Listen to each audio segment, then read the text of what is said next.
চলো এখন চলে এসেছি হচ্ছে চতুর্পার্কের নার্সারিতে, কিছু শপিং করে যাক।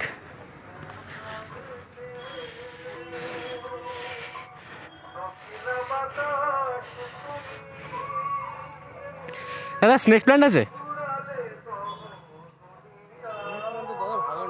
ভালো নেই। আর ইংলিশ আইভি আসে কি অন্য সময়?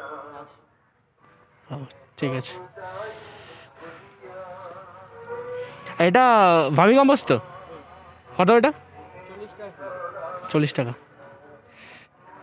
তাহলে দুটো দেবে আমাকে, আমি ঘুরে দেখছি।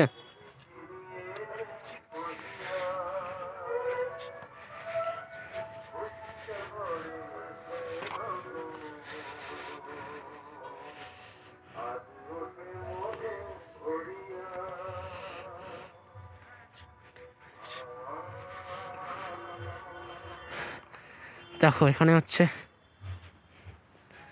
ছোটো ছোটো সব কিছু রেডি করা আছে, স্যাপলিংস। স্নেক প্ল্যান্ট চাইছিলাম হচ্ছে আমাদের ঘরের ভিতরে কিছু রাখার ইচ্ছা আছে, যেখানে আমি কাজ করি ডেস্কে। এই দেখো এখানে ছোটো একটা বনসাই করা হয়েছে, তো সেখানের জন্য আমি খুঁজছিলাম, কিন্তু এখানে বলছে স্নেক প্ল্যান্ট নেই। মেনলি হচ্ছে ইংলিশ আইভি খুব সহজে রোদ ছাড়া বেড়ে যায়।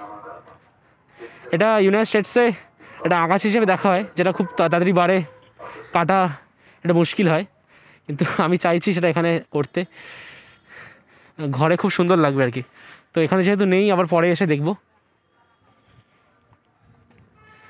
আর এখানে হচ্ছে দেখো মাঝখানে বিভিন্ন সাইজের টব পাওয়া যাচ্ছে। আমাদের বাড়িতে একটা তেজপাতা গাছ আছে, যেটা আমি নিয়েছিলাম হচ্ছে, দেখেছিলে ভিডিওতে, আমতলার ভিডিওতে। তো সেটা খুব বেশি গ্রোথ হয়নি, একই হয়ে পড়ে আছে, সম্ভবত আস্তে আস্তে দু একটা পাতা ঝরেও যাচ্ছে। তো তার জন্যে একটা বড় টবের খোঁজ করছি, কিন্তু সেটা এখান থেকে ভাবছি নেবো না, কারণ এখানে প্রাইসটা একটু বেশি হবে।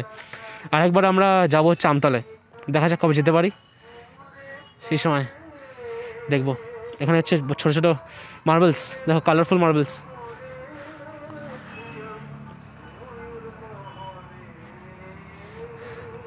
এখন আমি টেরারিয়ামের উপরও কাজ করছি, তো মার্বেলসগুলো খুব সুন্দর লাগে আর কি। আপাতত কিছু নিচ্ছি না, আপাতত আমি ভার্মি কম্পোস্ট নিয়ে বাড়ি যাবো। তো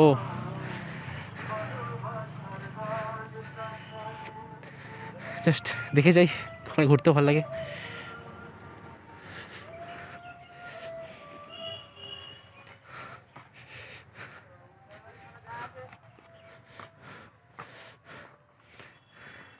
আগেরবার এখান থেকে টব কিনে এখান থেকে ওরা মাটিও দিয়ে দিয়েছিল।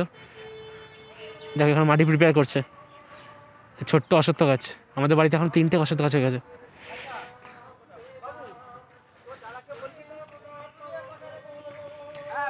চলো নিয়ে নিই।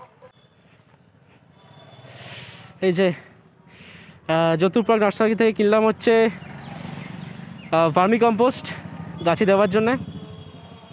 তো এটা হচ্ছে 1 কেজি 40 টাকা দাম, এখানে আমি দুটো নিলাম। তো এখানে বিল সমেত আমাকে দিয়ে দিল, এটাকে আমি ঢুকে নিয়ে হচ্ছে ব্যাগের ভিতরে। আগের বার এসে নিয়ে গেছিলাম হচ্ছে কোকোপিট হচ্ছে 1 কেজি 60 টাকা একটা নিয়ে গেছিলাম। তো কোকোপিট আর ভার্মি কম্পোস্টের মধ্যে ডিফারেন্স হচ্ছে, এই দুটোই হচ্ছে গাছের যে মাটির লেয়ার, গার্ডেন সয়েল, সেই সয়েলের উপরে মানে নিচে তো থাকে গার্ডেন সয়েল, আর তার উপরে ছড়াতে হয় হচ্ছে এই দুটো।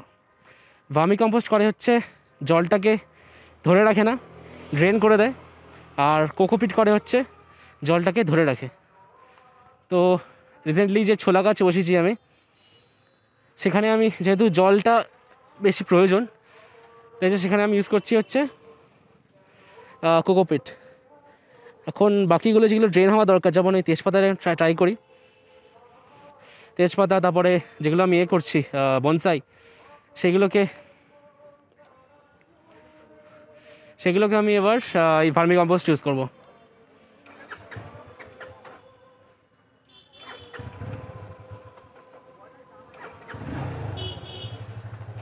তো কোকোপিট সিম্পলি তৈরি হয় হচ্ছে যে নারকেলের আমরা যে ছোবড়া জ্বালাই না, ধুনুচি, সেই ছোবড়ার গুঁড়োগুলোকে অনেক দিন শুকিয়ে রোদের মধ্যে শুকিয়ে তৈরি হয়। আর ভার্মি কম্পোস্ট হচ্ছে সিম্পল মাটির মধ্যে কেঁচো, তারপর যেগুলো মাইনিউট যে জীবগুলো আছে তাদেরকে ছেড়ে দেওয়া হয় মাটির মধ্যে, তারা বাকি কাজটা করে। তাদের বাই প্রোডাক্ট থেকে তৈরি হয় হচ্ছে ভার্মি কম্পোস্ট। চলো এবার বাড়ি ফেরা যাক। এবং এই বলে এখন বাজে হচ্ছে 10:30। 10:30টার সময় পৌঁছে যাচ্ছি বাড়ি। সানডে এখন গিয়ে স্নান করেছি সকালবেলা, তো গিয়ে জাস্ট বসে পড়বো এডিটে। বৃন্দাবনের এডিট শেষ করে শুরু করবো নেক্সট।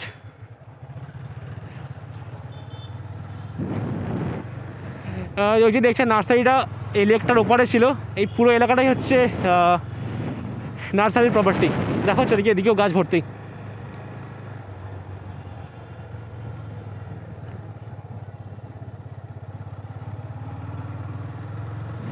ঠিক আছে, চলো দেখা হবে শীঘ্রই কোনো নতুন রাইডে। সো গুড বাই, দেখা হবে অন্য সময় অন্য কোথাও।